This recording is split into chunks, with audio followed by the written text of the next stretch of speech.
So good evening mga kaibigan. Nakita ba niyo mga kaibigan? Disclaimer, this video is for entertainment purposes only. So malaking ahas ito mga kaibigan.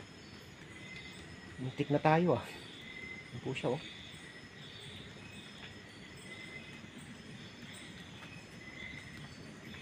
Hindi naman ito kobra.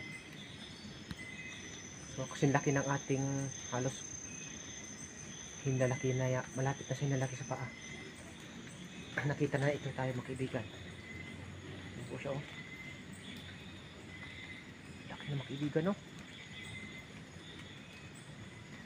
Yan po siya oh. Thank you so much mga kaibigan. Grabe. Nagulat tayo.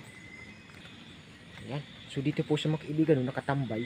Mabuti hindi tayo na agad dito pumunta kasi kanina balak ko dito mga kaibigan magsandal pa ng kaunti.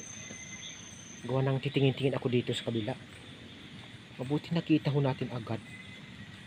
Nagulat ako eh kasi dito ho ako galing mga kaibigan. Nagatingin ako dito sa ano, sa may ilaw. Tapos pagbalik ko dito, pagtingin, may nakahambalos dito. Hindi naman ito ano, sanga. Ay kita ko may ulo. Kaya sabi ko ahas, malaki. Disgrasya sana tayo ngayong gabi kung hindi lang nakita agad natin. So salamat po ng marami sa taas. Salamat at hindi tayo na naisahan, nakita agad natin. Muntik na. Ayan. So isang maulang gabi po sa inyong lahat mga kaibigan. Ako ay bababa na sa aming dormitory. Maraming salamat po.